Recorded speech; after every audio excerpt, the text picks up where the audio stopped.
محترم وقار احمد قادری صاحب یو کے السلام علیکم.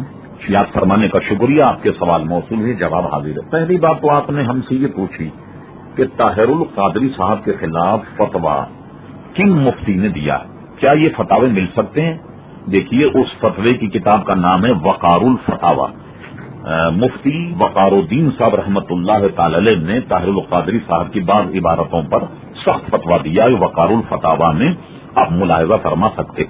دوسری بات آپ نے یہ پوچھی کہ ہماری مسجد میں کچھ لوگوں کا تعلق منہاج القرآن سے، اگر ہم ان سے کوئی بات کرتے ہیں تو کوئی مسئلہ کھڑا ہو سکتا ہے. برائے کرم ہمیں کوئی مشورہ دیں کہ ہم کیا کریں تاکہ ان لوگوں کو مسجد سے باہر نکالا جا سکے. تو ظاہر ہے کہ ان کے نزدیک یا تو پروفیسر صاحب کی وہ ارشادات جو مسلمات کے خلاف ہیں، یعنی جو اہل سنت جماعت کے مسلک کے خلاف ہیں، وہ ان کو دکھا کر کے آپ سمجھا سکتے ہیں. اور ظاہر ہے کہ کسی کو مسجد سے نکالنا اور وہ بھی دیار غیر میں، یہ تو بہت مشکل مسئلہ ہے.